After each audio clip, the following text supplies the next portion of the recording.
Have you heard this statement before? That nothing means anything except the meaning you give to things. I'm going to ask the question again. Have you heard this statement before? Nothing means anything except the meaning you give to things. I'll give you a practical example. The word useless. When people hear that word, he called me useless. She called me useless. I'm a useless man.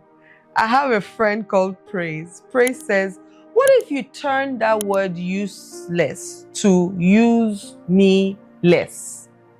How would you feel about that word now? But every time I hear useless, me, I make it mean use me less. How would you feel? Doesn't it make it a nicer word? Do you get offended when somebody uses you less? Exactly. Nothing means anything except the meaning you give to things. If I did this to you, in Nigeria, we call this waka. So it's an insult on your mother. It's like your mama in America. That's what this is. But if I did the same thing to a white man, he would think that I want to give him high five, or maybe I'm covering my face and hiding something, or maybe there's something wrong with my fingers and they're stiff. Same action, different meanings. I remember there was a sentence that used to really bother me. And the word, it's not the sentence, it's the word especially. The word was submit or subject. A woman must subject to her husband. When people said subject, I heard servant.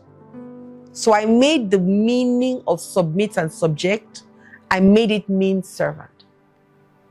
And so how do you think I reacted every time I heard that word? Or how do you think I behaved every time I heard that word? Because I have not worked so hard to be anybody's servant. Nah, nehi. Right? What was the difference? The meaning I gave to that word. Now, I think there's this thing where, we give so much negative meanings to a lot of words. And I always tell people, you've got to be careful about some of the meanings that you give to things, because I don't think there's any word that exists that doesn't have its good side and its bad side. And I'm not really big on good or bad side or word, but I'm saying its negative side and its positive side. Let's use envy as an example. What's the good side of envy? It's telling me that there's something this person has that I would like to have. That's the good side of envy. At least it's letting me know. The bad side of envy is that I want to take what this person has so that they don't have it and I'm the only one that has it. Now, if I focused on seeing what somebody has and it's showing me that it's something that I want, I can walk up to the person and say, teach me how you got it. I really want this. And that becomes collaborative rather than condemning on the other side, or even worse on the other side. And there's so many words like that. Fear. So many words.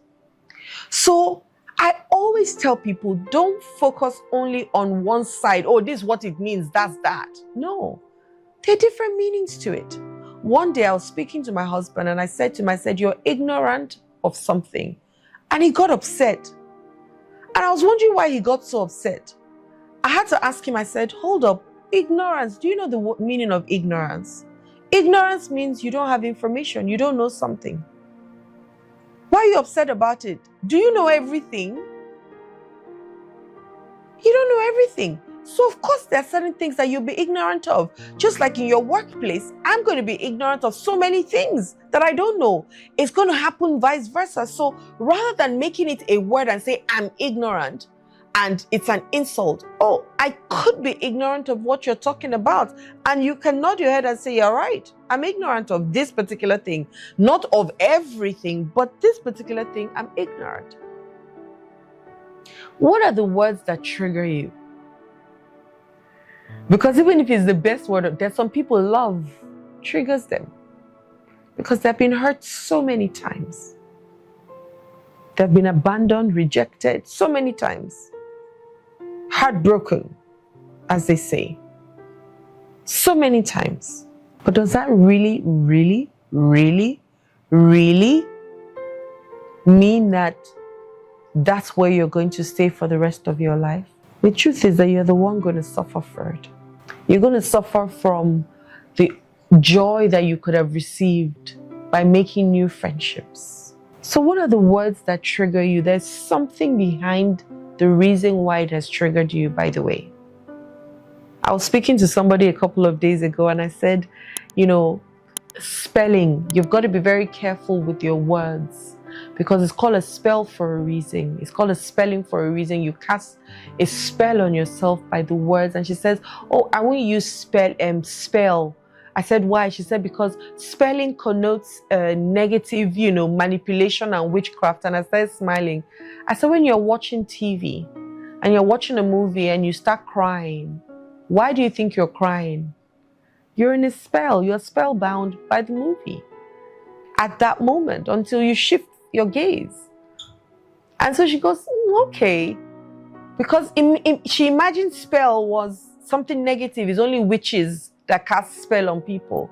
I'm like, no, when you're engaged in a conversation and so engrossed in a conversation, you're spellbound.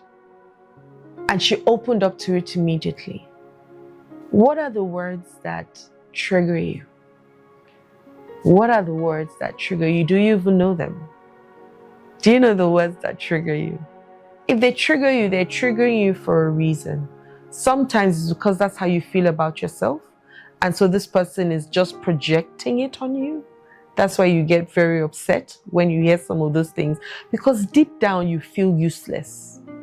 That's why when he says it or she says it, it just adds to the one that already exists within you and it triggers you. So that's one part of why some words trigger you, because you have made it mean something that might be connected to something that happened in your past. And I always go there because your past defines your future. So the words that trigger you, there might be something, a reason why it has triggered you. So you want to really take a deep look at why it does.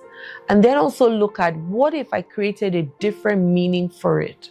Would I feel better about it? And most times you actually do.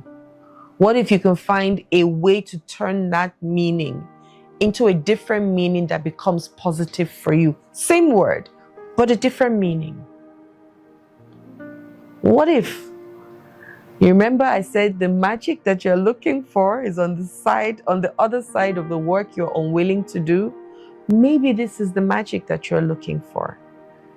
Having the ability to change words or not allow words bother you. Because once again, they're bothering you predominantly because that's how you feel about yourself. But if you take that out of it, then it really won't bother you. If you take it out, I promise you, it won't bother you. And if it still does bother you because you think it's a negative word, that's fine. Why can't you create, or can you create a more positive word or meaning to that word so that you stop giving that word your power? I'll say that again. Change it so that you stop giving that word your power. Because anything that bothers you and triggers you in a negative way has taken your power. So what are you going to do from today? You're going to have to start to look at the words that really, really irk you and ask yourself, why do they hurt me this much? And if you find out why and you're able to deal with it, but that word still hurts you, then you want to find a positive meaning to it. So that just in case that word is around for quite a bit, because maybe somebody around you is using it, then change it so that You don't give your power to other people. You keep your power intact. I hope I've been able to help.